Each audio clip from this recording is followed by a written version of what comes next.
Ano ulit ginawa mo kapon? Wala, nagtambay lang ulit, tsaka naglaro. Tapos yun, dumiretso na kami. Uy, nakita mo yun? Saan? Wala naman eh. Wala ba? Tara, baka guni-guni ko lang yun. Sige na, tara.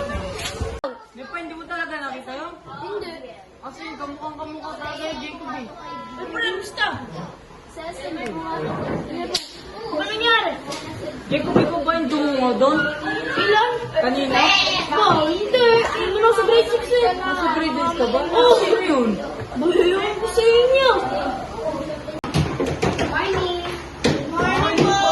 Open your books to page 204. Today, we will learn about evaluating drug information and product package and label. You can read the first sentence. Oo, okay na eh.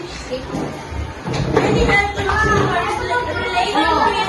broadcast of for information on the health products they need for personal and family use.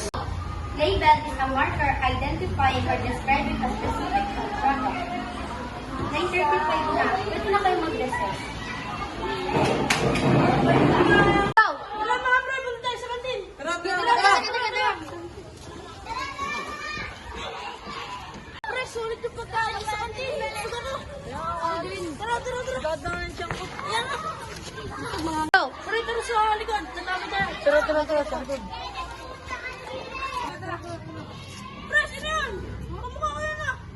Tara, tara, tara. Apa? Ba't nawala nandyan lang yung kanina eh? Wala naman na yun. Baka guni-guni ko lang yan. Tara na. Mga pre, kita niyo ba yun?